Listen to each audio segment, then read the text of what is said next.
Hello all, അസ്സാം വലൈക്കും. Welcome back to another video. അപ്പോൾ നമുക്കിന്ന് ഒരു നാടൻ സ്റ്റൈലിൽ ഒരു കാടക്കറി ഉണ്ടാക്കിയാലോ. അപ്പോൾ ഈ വീഡിയോ നിങ്ങൾക്ക് ഇഷ്ടപ്പെടുകയാണെങ്കിൽ എന്തായാലും ലൈക്ക് ചെയ്യുക, പിന്നെ ഷെയർ ചെയ്യുക, പിന്നെ ചാനൽ ആദ്യമായിട്ടാണ് കാണണമെങ്കിൽ സബ്സ്ക്രൈബ് ചെയ്തിട്ട് ബെല്ലൈക്കൺ അമർത്തിയിട്ട് ഓൾ എന്ന ഓപ്ഷൻ ക്ലിക്ക് ചെയ്യുക. അപ്പം നമ്മുടെ സ്പെഷ്യൽ കാടക്കറി ഉണ്ടാക്കാൻ വേണ്ടിയിട്ട് ഞാനിവിടെ 4 കാടക്കോഴി എടുത്തിട്ട് നല്ല വൃത്തിയാക്കി കഴുകി എടുത്ത് വെച്ചിട്ടുണ്ട്. ഇനി നമുക്ക് ഈ കാടക്കോഴീനെ എടുത്തിട്ട് ചെറിയ ചെറിയ കഷ്ണങ്ങളാക്കിയിട്ട് മുറിച്ചെടുക്കാം.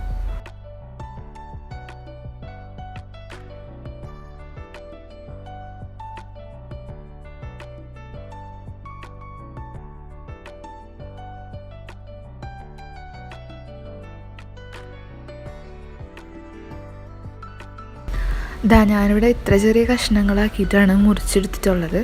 അപ്പോൾ ഇങ്ങനെ ചെറുതാക്കുമ്പോൾ നമ്മളെ കാടയൊക്കെ ആ കറിയിൽ ഇങ്ങനെ നന്നായി പിടിച്ച് കിടക്കും. അപ്പം നമുക്ക് തുടങ്ങിയാലോ. അപ്പം ഞാനിവിടെ ഫ്ലെയിം ഓൺ ചെയ്തിട്ട് നമ്മൾ കാടക്കറി ഉണ്ടാക്കാൻ വേണ്ടിയിട്ട് ഒരു ചട്ടി എടുത്ത് വെച്ചിട്ടുണ്ട്. ഇനി അതിലേക്ക് കുറച്ച് വെളിച്ചെണ്ണ ഒഴിച്ചു കൊടുക്കുക. ഇനി ഒരു 4 മീഡിയം സൈസ് സവാള കുഞ്ഞു കുഞ്ഞാക്കി അരിഞ്ഞിട്ട് അതിലേക്ക് ചേർത്ത് കൊടുക്കുക. എന്നിട്ട് നന്നായി വഴറ്റിയെടുക്കണം.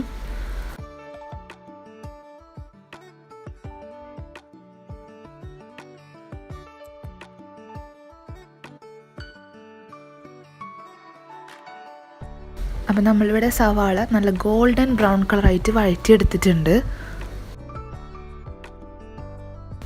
ഇനി നമുക്കതിലേക്ക് നല്ല എരിവുള്ള പച്ചമുളക് ഒരു 4-5 എണ്ണം അരിഞ്ഞ് ചേർത്ത് കൊടുക്കാം.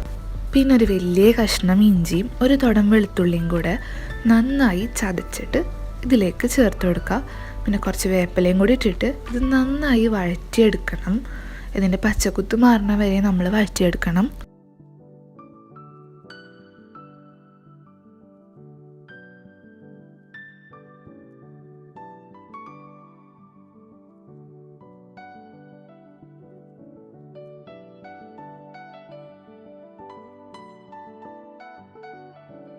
ഇനി നമുക്കിതിലേക്ക് ഒരു വലിയ തക്കാളി എടുത്തിട്ട് കുഞ്ഞു കുഞ്ഞാക്കി അരിഞ്ഞിട്ട് ചേർത്ത് കൊടുക്കുക.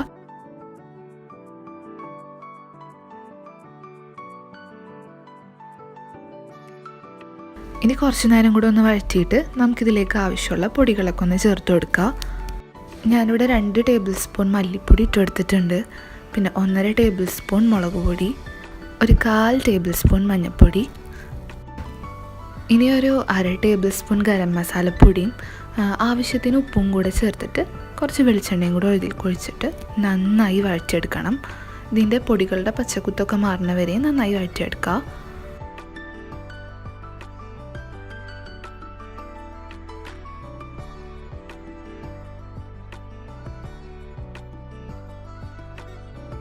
ഇപ്പം ഇതിൻ്റെ പച്ചക്കുത്തൊക്കെ ഒന്ന് മാറിയിട്ടുണ്ട്. ഇനി നമുക്കിതിലേക്ക് ഗ്രേവി ആക്കാൻ വേണ്ടിയിട്ട് ആവശ്യത്തിന് വെള്ളം ഒഴിച്ചു കൊടുത്തിട്ട് നന്നായി മിക്സ് ചെയ്ത് വെക്കാം.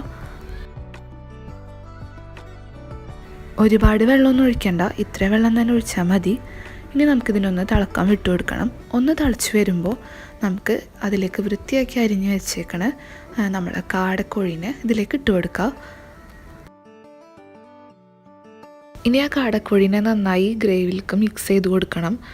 നന്നായി ഒന്ന് ഇളക്കിയിട്ട് ഒരു 20-25 മിനിറ്റ്സ് മൂടിയിട്ടിട്ട് വേവിച്ചെടുക്കണം.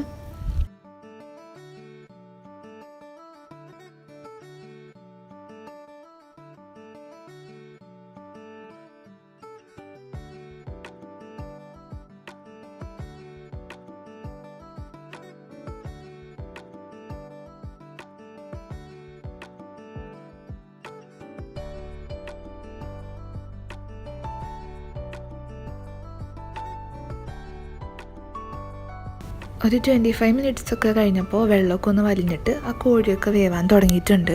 അപ്പോൾ നമ്മൾക്കിവിടെ ഒരു അരമുറി തേങ്ങയുടെ കട്ടിപ്പാലെടുത്തിട്ട് അതിലേക്ക് ഒഴിച്ചു കൊടുക്കണം.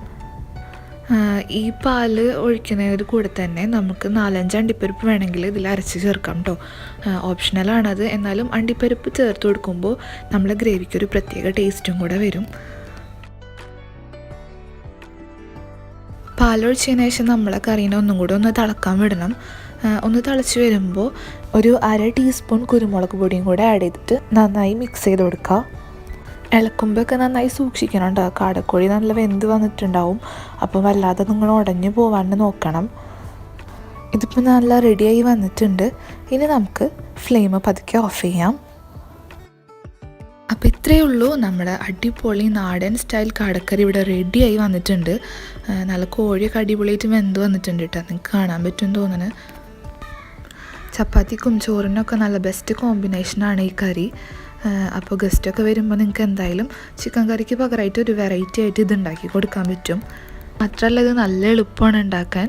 അപ്പോൾ നമ്മളിവിടെ ഈ കാടക്കറി നല്ല ചൂട് മട്ടരിച്ചോറും പരിപ്പറിയും കൂട്ടിയിട്ടൊക്കെ കഴിച്ച് നല്ല സൂപ്പർ സാധനമായിരുന്നു. ഇനി കാടക്കോഴി വാങ്ങിയിട്ട് നിങ്ങൾ ഈ കറി എന്തായാലും ഒന്ന് ട്രൈ ചെയ്ത് നോക്കണം. ഇങ്ങനെ തന്നെ ഉണ്ടാക്കി നോക്കിയിട്ട് കമൻസ് ആയിട്ട് തന്നെ ഫീഡ്ബാക്ക് അറിയിക്കണം. അപ്പോൾ എൻ്റെ ഈ നാടൻ സ്റ്റൈൽ കാടക്കറി നിങ്ങൾക്ക് ഇഷ്ടപ്പെട്ടിട്ടുണ്ടെങ്കിൽ എന്തായാലും ലൈക്ക് ചെയ്യുക, ഫ്രണ്ട്സിനൊക്കെ ഷെയർ ചെയ്യുക. പിന്നെ ആദ്യമായിട്ടാണ് ചാനൽ കാണണമെങ്കിൽ സബ്സ്ക്രൈബ് ചെയ്യുക. അപ്പോൾ അടുത്ത വീഡിയോ ആയിട്ട് വരുന്നവരെ എല്ലാവരും സേഫായിട്ടിരിക്കുക. Thank you.